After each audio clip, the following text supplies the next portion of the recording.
Hello everyone, my name is Ellen and welcome to my channel where we get creative with everything art, design, DIY, and lifestyle related. In today's video, I will be doing a tutorial on how I make wreaths out of leftover Christmas tree branches.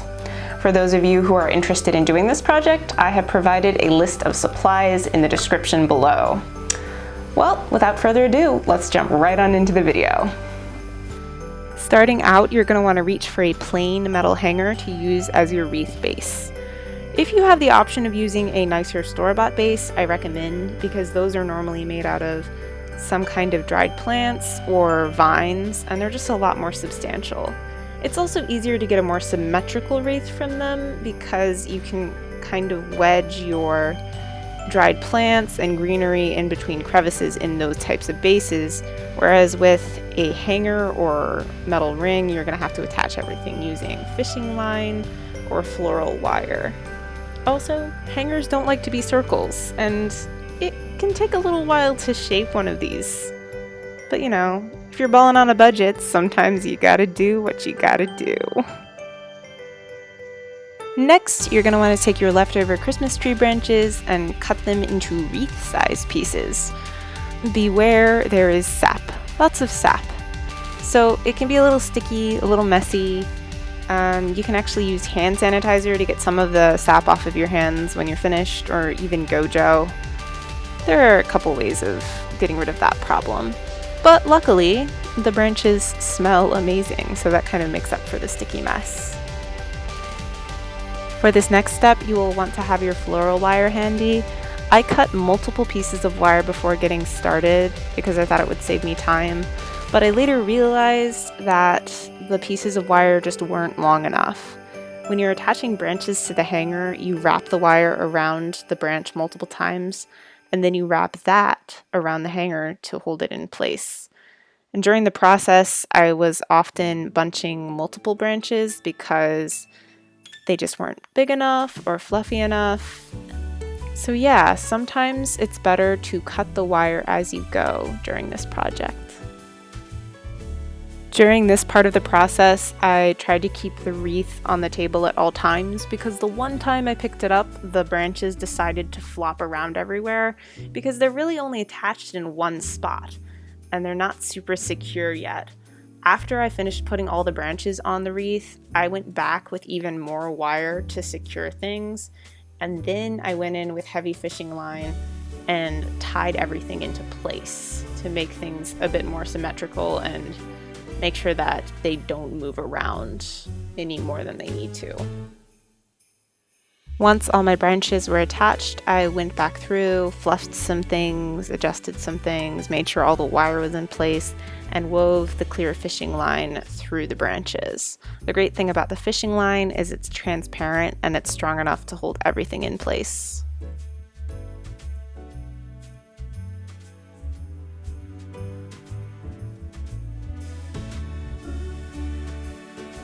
Next, we make the dried orange slices to use as decorations on the wreath. You're going to want to get yourself a cutting board, about 4 oranges, and a good sharp knife. I do not have a good sharp knife and had to hack away at the oranges. That being said, please be careful when using knives, garden tools, and sharp objects during this project. Thank you. Next, you're going to want to get some parchment paper and a baking sheet, and place your orange slices evenly onto the sheet. I will be using an oven to dry these orange slices. However, if you have a food dehydrator available to you, I would recommend using that instead. Preheat your oven to 200 degrees Fahrenheit and let the orange slices bake for 3 to 4 hours. That is correct, 3 to 4 hours. Have fun waiting.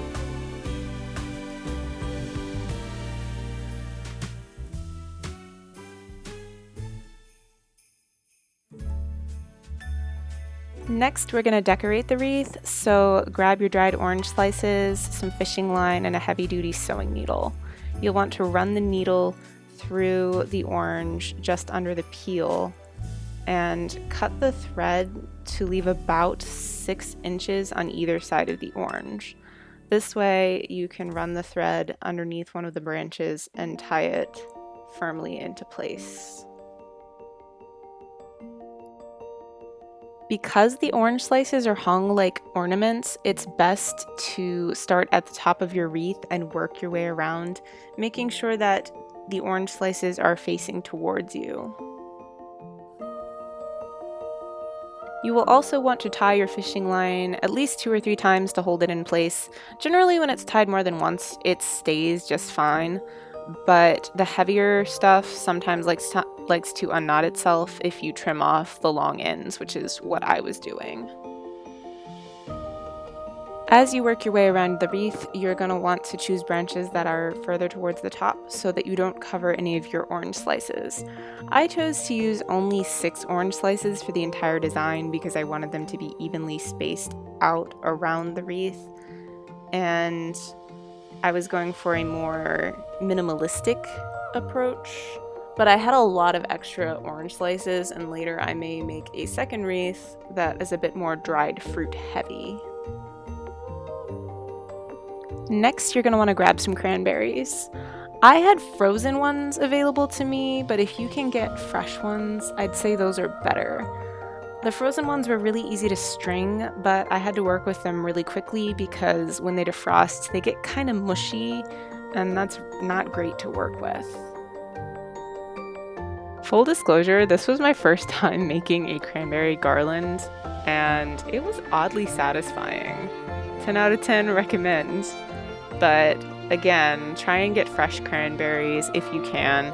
And I used fishing line for this, but next time I do it, I might use some kind of twine because fishing line has a tendency to cut through the fruit. Once you're done with that, you can attach your garland to the top of your wreath.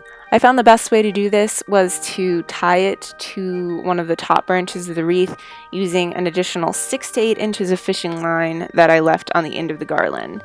So make sure you leave that excess as you're working. Once that was done, I wove the garland in between the branches. I did not wrap the garland around the wreath. Instead, I wedged it in between different portions of the wreath. I would recommend playing around with it a bit because the branches hide it considerably and it may not look quite symmetrical. You'll have to adjust it to get it to look the way that you want it to. Next, I added string lights to the wreath. I started by wrapping the battery box in green floral wire and tying the box to separate branches using the wire. You may have to adjust the battery box a few times to get it to stay. Make sure that it's well hidden so that when you hang the wreath, you can't see it. Once that's done, you can weave the lights into the wreath. They look really great lit up behind the orange slices.